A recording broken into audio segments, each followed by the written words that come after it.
Corse, je la vois un petit peu en détresse aujourd'hui, dans plusieurs secteurs d'activité, mais aussi au niveau culturel. Je pense qu'il faut qu'on reprenne un petit peu les choses en main et qu'il se passe pas mal de choses. Beaucoup d'artistes, dans mon univers à moi, beaucoup d'artistes sont en difficulté et aimeraient qu'il se passe quelque chose avant d'arrêter leur activité ou de pouvoir imaginer de quitter la Corse. Je pense que la Corse, c'est, à mon avis, le plus bel endroit qu'on puisse visiter dans le monde. On est une destination très proche de toutes les grandes capitales. Je pense que le point fort, c'est aussi qu'on a réussi à garder une nature intacte dans beaucoup d'endroits et une authenticité qu'on ne trouve plus dans certaines deux autres destinations. Voilà. Ces points faibles, je dirais que c'est peut-être des transports qui ne sont pas forcément adaptés pour l'époque dans laquelle on vit, qu'il faudrait, ça se met en place petit à petit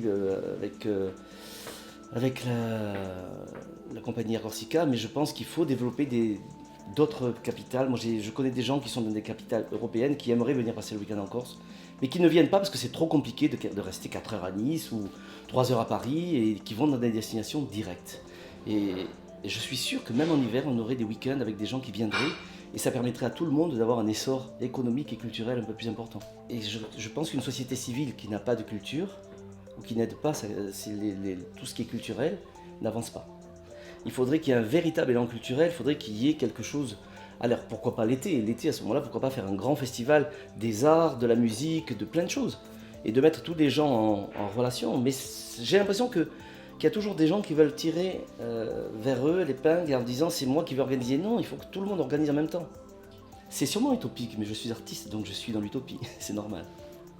Ma Corse idéale, ce serait une Corse dans la paix, forcément, mais une Corse qui resterait authentique, une Corse qui pourrait peut-être avoir un peu plus d'indépendance. Mais c'est un grand mot, l'indépendance. Moi, je crois qu'une certaine forme d'autonomie assez poussée permettrait à la Corse de se gérer un peu mieux. Voilà. Et peut-être un peu moins de conflits d'intérêts, peut-être un peu moins de personnages politiques qui s'imaginent tenir les clés de tout ce qu'il faut tenir. Je pense que les gens devraient redescendre un petit peu de leur estrade. Voilà. Je pense que c'est une Corse qui s'ouvrirait un peu plus vers l'extérieur et un peu moins refermée sur elle-même. Je suis d'un naturel très optimiste depuis toujours, depuis que je suis né. Donc je me dis que la relève des enfants qui naissent maintenant vont faire que les choses vont changer. Voilà, je crois en ça en fait, j'espère.